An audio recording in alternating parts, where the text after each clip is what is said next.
John. You know, I heard you say something that I've heard quite often in this debating, this argument in just general, that people, criminals don't follow the rules. They shoot past laws that only affect the law-abiding people. I understand that people will always run red lights. People will always drive recklessly. There were some people who will always speed. So is your idea that we should not have traffic lights or stop signs or speed limits because people will break the rules, and the only people that will burden will be the law-abiding people?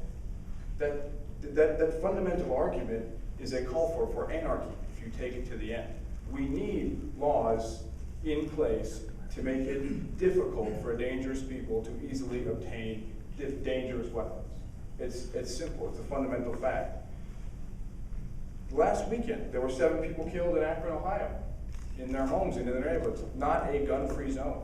It's a multiple victim shooting. And I'm glad you mentioned the Appalachian Law School shooting. This is something that has been restated over and over again in public domain, and there's something fundamentally wrong with your understanding of it. The Appalachian Law School shooter finished shooting and disarmed himself, put his gun down, and was tackled by another unarmed student.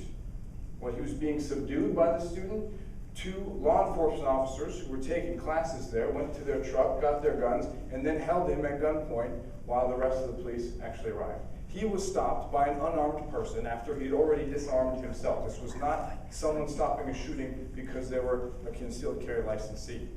Same thing in Tucson, Arizona. This was a shooting that was stopped by a 65-year-old woman, not someone with a concealed carry license.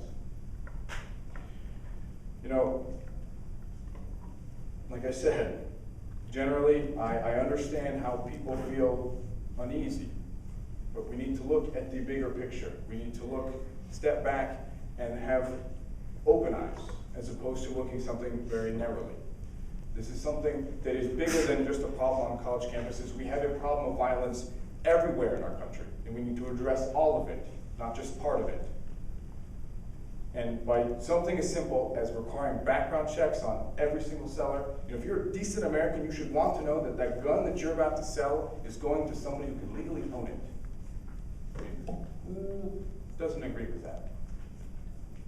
And what we're trying to do here is pass simple, common sense things that make it more difficult for dangerous people to obtain weapons. That's all I'll say.